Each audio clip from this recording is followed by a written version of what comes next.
It's clear that business as usual simply isn't working. Economic inequality destabilizes our societies, racial injustice plagues our communities, and climate change destroys our environment. Now, investors are demanding more from businesses, that they act as stewards of citizens as well as shareholders, and solve our world's problems instead of perpetuating them. This shift to environmental, social, and governance values is a bold new vision that will shape business for years to come.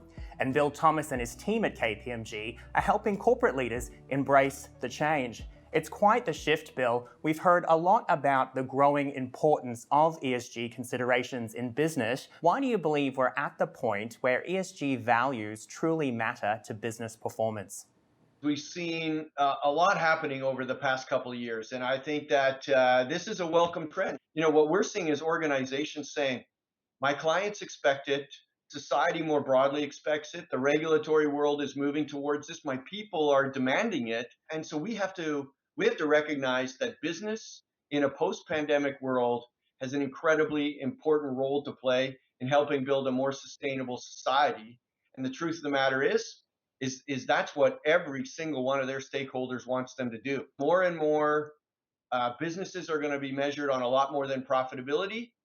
They're going to be measured on what do they do, why do they do it, what do they stand for in today's world, and I think that's a good trend. What are some of the specific challenges within companies in getting them to embrace ESG targets as core strategic objectives? So you got stakeholders inside and out calling for greater transparency, a set of comparable metrics, and actually, Michael, that's why together the profession, together with the International Business Council and the World Economic Forum, really tried to work on this topic. So how do we develop a consistent set of universal ESG metrics that people can report against? The metrics are taken from existing standards that exist all over the world, whether that's SASB, GRI, TCFD, et cetera.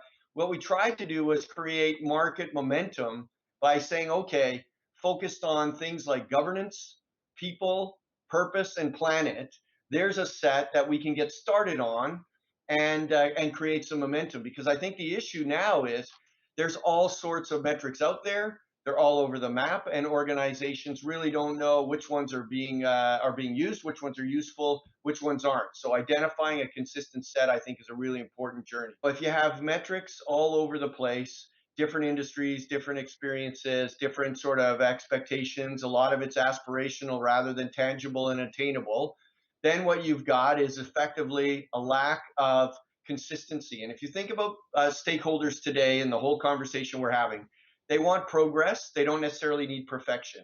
So this initiative that we're working on with the other major firms, as well as the IBC, this is really designed to create at least a baseline using 21 core metrics. So, what can business leaders do to communicate the importance of these ESG goals? They need to lead by example. If you think about where businesses are at today, the leader is the individual who steps up and says, "We've got to do this. This is why we need to do it." They sort of take an active step towards moving their organization first and foremost, or holding other organizations to account. I mean, I can tell you, Michael, some of the movement in our firm was based on what we were hearing from our partners, like alliance partners, in terms of some of the organizations we work with, our clients, expecting us to do this kind of stuff. And as a leader, the truth of the matter is that all of our leaders around the globe at KPMG, they have to stand up and recognize this trend is moving forward, and we should play our responsible role in helping accelerate it.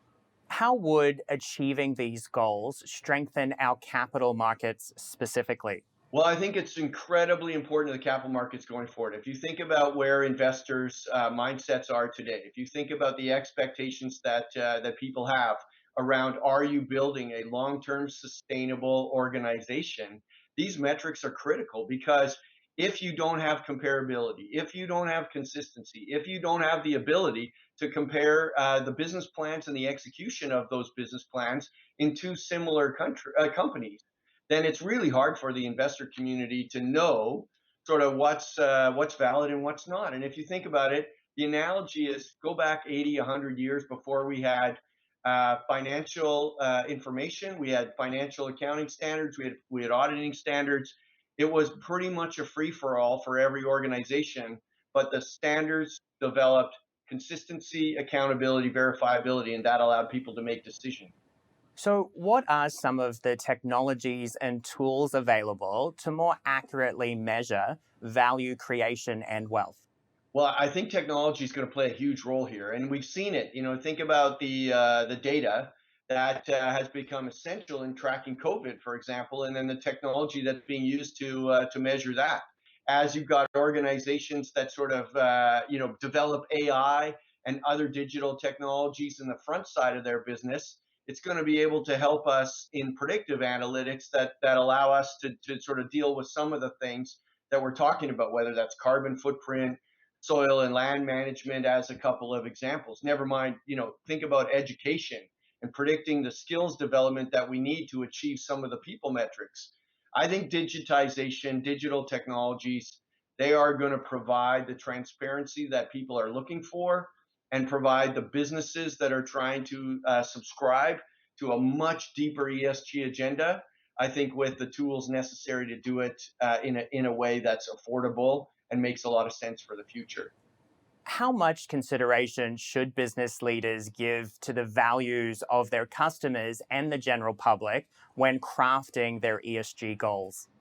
Well, I think the short answer here, Michael, is a lot. I mean, today's world, increase in social and digital media, every single business has a much wider, more influential stakeholder base. I mean, like we see it, I'm sure you see it, everybody today, sort of the actions, your actions, my actions, the actions of any leader around the world, is more scrutinized and more viewable to anybody and everybody than ever before. So when every interaction counts, people are watching you in a way that they never have before. And if you go back to my earlier comment, if you can't stand up and say, this is our objective, this is what we stand for, this is who we are as an organization, this is the difference we make, not only to the bottom line, but to society more broadly, then I think today that's going to be very visible and people are going to vote with their hands and feet in terms of who they do business with.